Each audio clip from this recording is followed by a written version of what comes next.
Hey guys, it's gonna be my chapter review to One Piece 890, Big Mom on the ship. Now this chapter was sick. This chapter was absolutely awesome.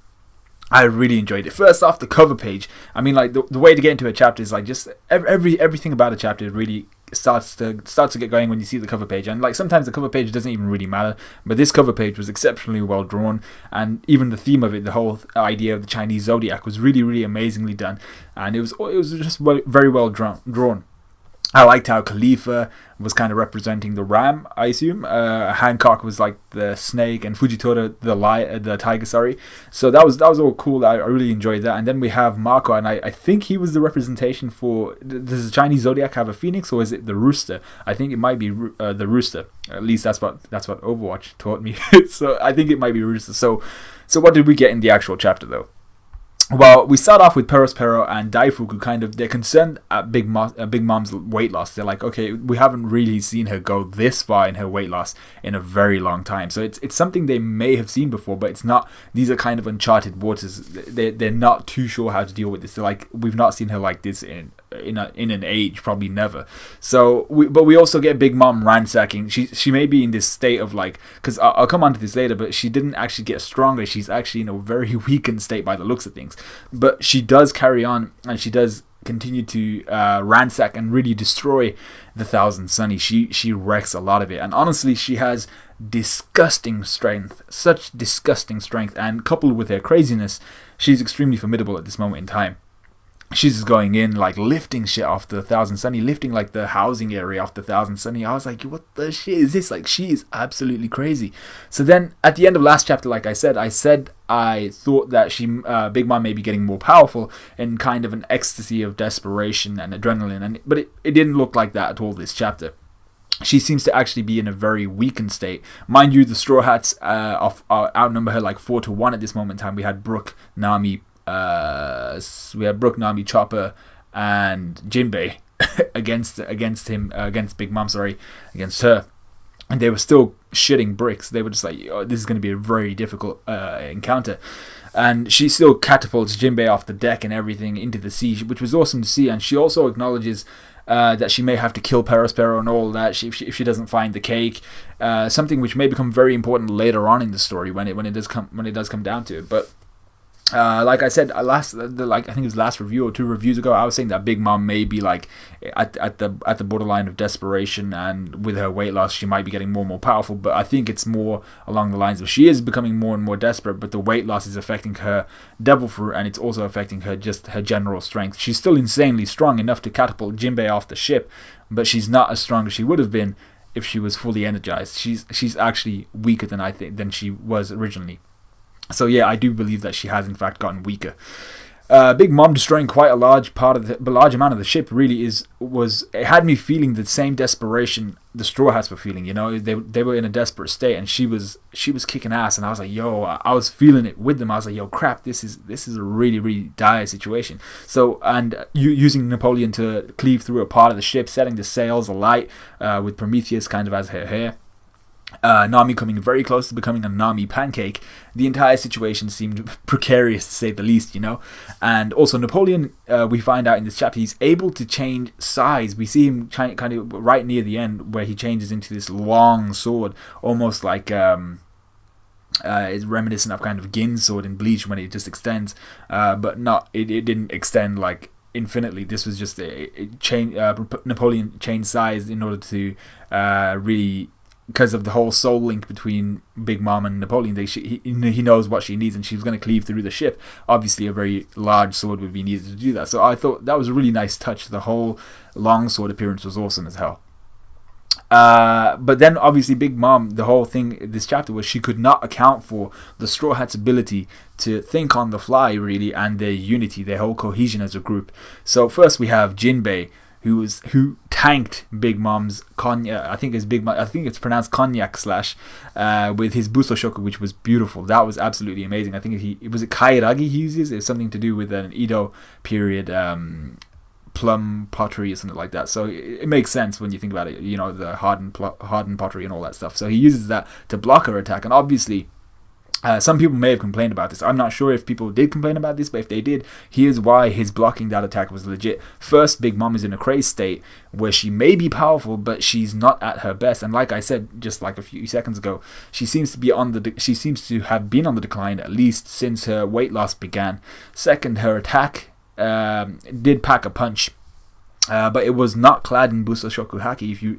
If you care to look, so it would not have pierced through the haki of someone like Jinbei, who we know is a capable haki user. Especially if he's on Luffy's crew, he's going to be a very capable haki user, and he's almost on like Luffy level. He's extremely strong. We know this of Jinbei. We've all had extremely high expectations of Jinbei, so his haki is going to be insanely strong. Then we add to this Jinbei's sea spout looking move where he drenches Big Mom, Prometheus and Zeus all in seawater, and Jinbei kind of went in this chapter. He did go in this chapter. Jinbei was sick. Both I can't even pronounce the name. Both Prometheus and Zeus are quite severely weakened because of the effect of the seawater. For a few seconds, you see kind of Zeus kind of fizzle out. He's in his thundercloud form and he fizzles out. You see Prometheus going hot, hot, hot, and I was like, what? A hot? But yeah, so I think it was there for kind of like the opposite effect. A fiery creature saying hot because he's drenched by water. It's kind of that opposites kind of thing. Then the icing on the cake was obviously, and this is going to be my thumbnail, Jinbei throwing a gut punch at Big Mom. I was like, oh my god, it was so awesome. He just used like it's like Fishman secret style, and he just, that was so good. I can't even talk from it because it was such a really well drawn panel to begin with. It was a well drawn spread, and then it was just a really good moment. He just wrecks Big Mom, which is awesome for me to see. We then had Brook going in, tanking yet another hit from one of Big Mom's homies, Zeus this time.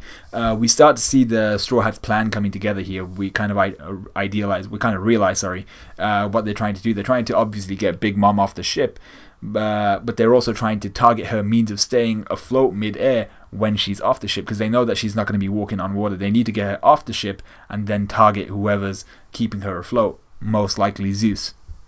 So then we have Brook's whole "let me see your panties" thing, and it's never looked as badass as it did this chapter. He's like, "let me see your panties" right before going in and using his three humming sword. I forgot what it's called, and he just splits Zeus in half. So the fun part about this was I liked how Big Mom reminds Brook, you couldn't damage me last time.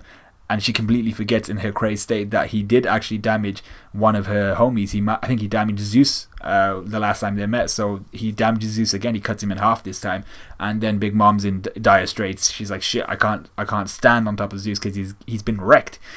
And then we have Nami getting her time to shine by forcing Zeus to discharge and shocking the hell out of Big Mom, which was awesome. I think we see actually Big Mom falling on top of Prometheus. And then at the end of the chapter, she's on top of Prometheus.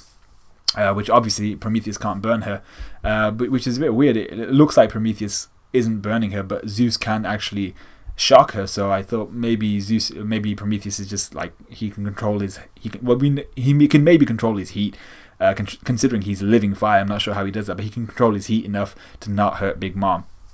So it looks like Nami actually claims Zeus as her own at the end of this chapter too. So she's treating him in a more sadistic fashion than before. No more Mr. Nice Guy, she's completely claiming Zeus. She's like, you're not my friend, you're my slave. So if Nami actually claims Zeus though, this is going to be a major power boost, not only for Nami herself as a character, which is awesome because she does need a power boost in this new world, but it's a good power boost. It's an amazing power boost for the crew in itself.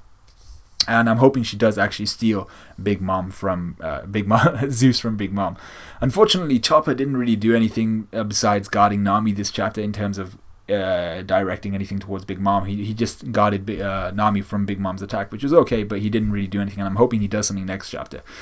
So I like that Big Mom is actually nowhere near defeat. Like I said, the Straw Hat Pirates, their plan was to really derail, so to speak, Big Mom very temporarily, as we see Big Mom getting back up instantly. She the attacks didn't harm her at all. She's completely fine. She's going like she's still 20 years old or whatever, but their plan was essentially to stall Big Mom so that they can continue on their way to meet Sanji and then get the cake to Big Mom. But they're really just running away right now. trying to keep Big Mom as far away as they can, and if she comes back, they're going to try and do the same thing, just keep pushing her off, keep poking at her with the freaking stick, and then just running away. So the Straw Hats are now, like I said, hoping to bump into Sanji, which would save the Thousand Sunny particularly a whole load of pain. So it was an awesome chapter, and it was a really good way to end this year. And I think this was actually the chapter that's meant to be coming out, the first chapter of next year. So I'm not sure if we're getting a chapter next week or whether we are actually getting a chapter next week. We'll see how it goes. But I really enjoyed this chapter. Let me know what you guys thought of this chapter in the comments below. Like, comment, subscribe, all that good stuff. Share this video if you want. And yeah, just let me know what you guys thought. And I'll see you guys in my One Punch Man chapter, because that also came out. One Punch Man chapter review in about 18 hours. Probably less than that. But I'll see you guys then.